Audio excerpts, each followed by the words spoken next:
Hey yo, what's up? Welcome back dito sa ating channel dito sa Mobs TV. Alright. Sa tayo nagbabalik muli mga babayan para sa isa na namang reaction video at komentaryo. At ngayon ay pag-uusapan natin ang video mula sa channel ni Terong Explain.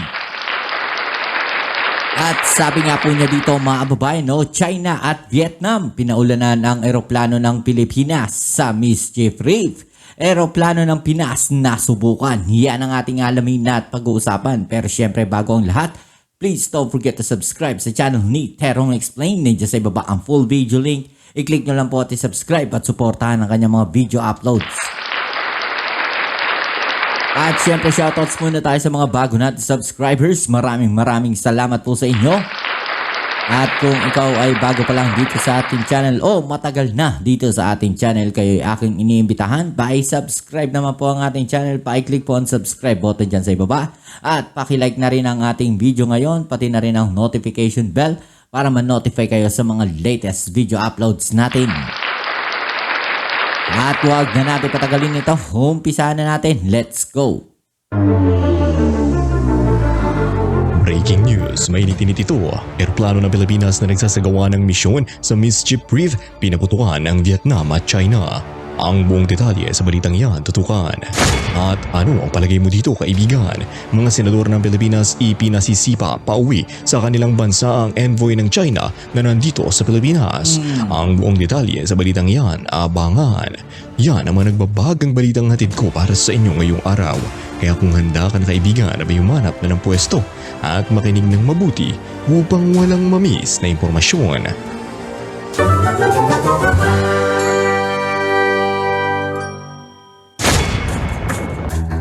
Sinalubong ng galit mula sa China at Vietnam noong Martes ang isang aerial surveillance mission ng Pilipinas sa pinag-aagawang South China Sea.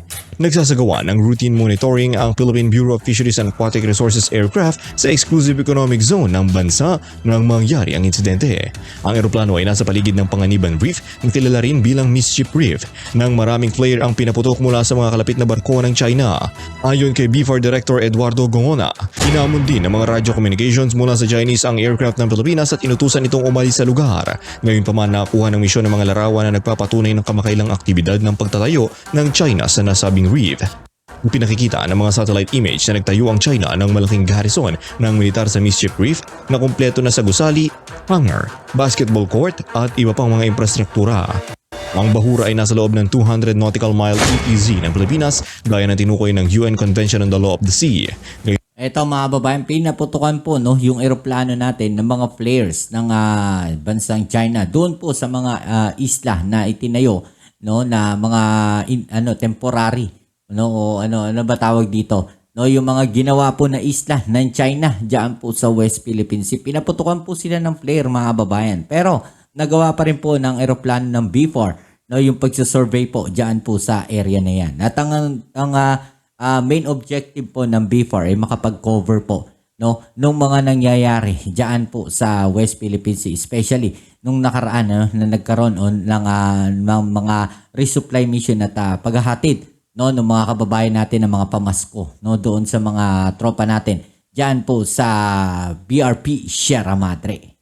Ngayon pa man, inaangkin ng China ang halos buong South China Sea sa pamamagitan ng tinatawag nitong 9-dash line na sumasalungot naman sa pag-aangkin ng teritoryo ng Pilipinas, Vietnam, Malaysia, Taiwan at Brunei. Habang ang aeroplano ng BFAR ay lumipat mula sa Mischief Reef, nakatugpo ito ng katulad na galit mula sa Vietnam. Kasalukuyang sinasakop ng Vietnam ang ilang mga tampok sa kadena ng Spratly Islands. Kabilang ang isa malapit sa kung saan naroon ang mga sasakyang panghimpapawid ng Pilipinas. Nag-launch ang Vietnam ng mga signal flare sa eroplano na tila pinipigilan ito mula sa lugar. Naging mas agresibo sila sa pagharang sa daan patungo sa mga shoal, kaya nahihirapan ang ating mga mayang isda na makarating sa mga lugar na iyon. Ang flares po ginamit yan parang paghahatid ng signal doon po sa lumilipad na eroplano. Para sabihin sa kanila na ito ay teritoryo na po ng bansa na to. So parang signal lang po yun mga kababayan Sabi ng direktor. So yung pinaputok po na flare na yun bilang mensahe lang po doon po sa eroplano natin. BFAR, itinatampok ng mga insidente ang tumataas sa tensyon habang ang China at mga kaalyado nito ay lalong nagigiit ng kontrol sa mga pinagtatalo ng katubigan. Pinapaboran ng mga internasyonal na batas ang pag-aangkin ng teritoryo ng Pilipinas at ng iba pang mga bansa Ngunit binabaliwala ng China ang mga legal na pasya at ginamit ang lumalagong kapangyarihang pandagat nito upang huwag pansinin ang mga karibal na naghahabol dito. Ang mga panggigipit sa mga sasakyang panghimpapawid ng Pilipinas ay sumisira sa mga karapatan at pag-access ng Maynila sa sarili nitong exclusive economic zone, kung paano tutugon ng Pilipinas ay maaaring makakaapekto sa mas malawak na geopolitical na sitwasyon sa West Philippine Sea sa mga darating na taon. At sa ibang mga balita, Christmas convoy ng Pilipinas sa ayungin posibleng umanong atakihin ng China Coast Guard. Habang naghahanda ang isang sibilyang convoy na may dalang mga regalo sa Pasko para sa mga tropa ng Pilipinas sa West Philippine Sea na dumaan malapit sa pinagtatalo ng Ayungin Shoal, tumutunog ang mga alarm bells na maaaring guluhin o atakihin pa ng China ang misyon. Ang mga satellite image ay nagpapakita ng napakalaking Chinese naval buildup malapit sa shoal nitong mga nakaraang araw na may higit 40 sasakyang pandagat na nakitang umaaligid sa lugar. Nagbabala ang mga analyst na ito ang isa sa pinakamalaking konsentrasyon ng mga barkong Chino na nakita nila sa Ayungin. 40 kilometers lamang mula sa mga nakaplanong ruta ng sibilyan na convoy. Bukod sa blockade ng mga barko, ang mga destroyer at frigates ng Chinese Navy at Coast Guard ay nasa mataas na alerto. Nangangamba ang marami na isa itong pagpapakita ng puwersa para takutin ang mga voluntaryong Pilipino at pigilan ng mga ito na makarating sa Ayungin para muling mag-supply sa mga tropa na nakaground sa Sierra Madre. Gayunpaman sinabi ng magiting na convoy na atin ito na hindi ito matatakot at mananatiling determinado na magdala ng saya sa Pasko sa mga sundalong nagtatanggol sa soberanya ng Pilipinas.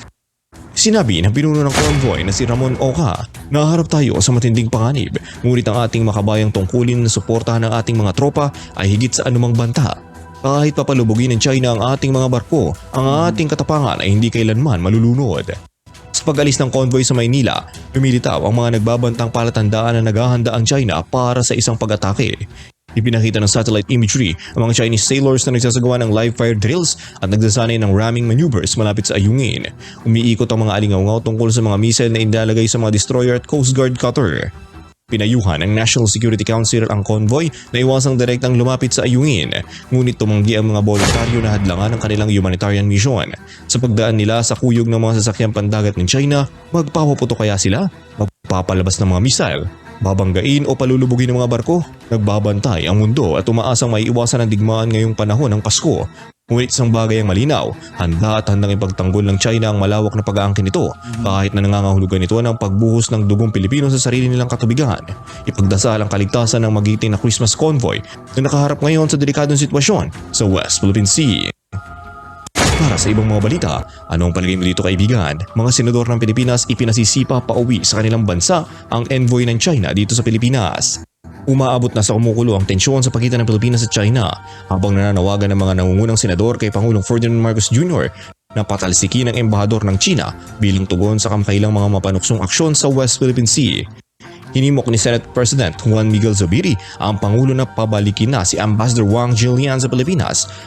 Sinabing nabigo siyang pigilan ang agresibong pag-uugali ng kanyang bansa sa mga sasakyang pandagat at tropa ng Pilipinas. Oo, wala siyang ginagawang hakbang dito sa mga nangyayari na to dito sa West Philippine Sea. Bagkos kung makikita natin dito sa kanyang mga interviews o yung sa mga press release po na nangyayari dati, 'di ba? Kung makikita natin yung mga bitaw niya na salita, parang tila sinisisi niya pa itong mga barko ng Philippine Coast Guard. Kaya dapat yung mga ganyan tao pinapatalsik na dito sa Pilipinas.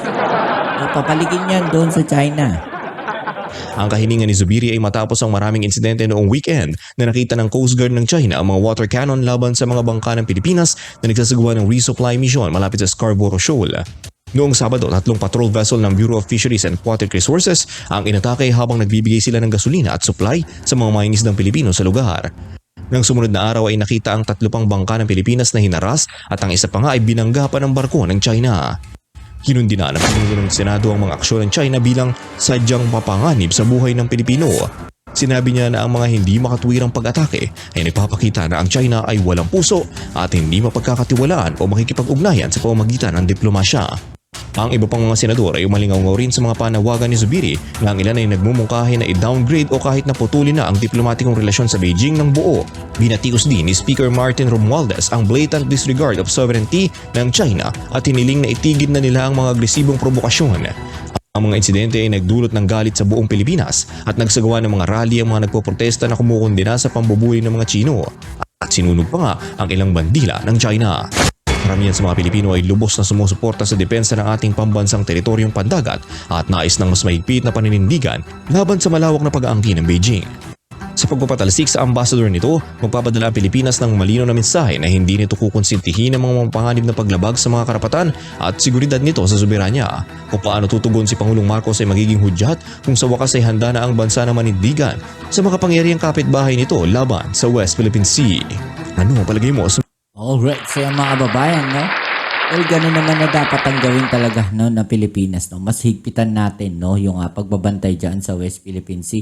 Ipakita natin sa China, no, na pumapalag din tayo, no? Hindi po pwede yung palaging ganyan, binubuli na lang yung mga tropa natin dyan sa West Philippine Sea, o binubuli na lang yung Pilipinas, no, ng China, ng ganun-ganun na lang, harap-harapan pang-iinsulto po yan, mga kababayan, no? Hindi ho natin papayagan yan na sa mismong bakuran ng Pilipinas, ganyan yung kanilang mga ginagawa. Diba? Ano sa palagay ninyo, mga kababayan? I-comment down ninyo dyan sa ibaba ang inyong mga opinion at atin yan pag-usapan. Alright?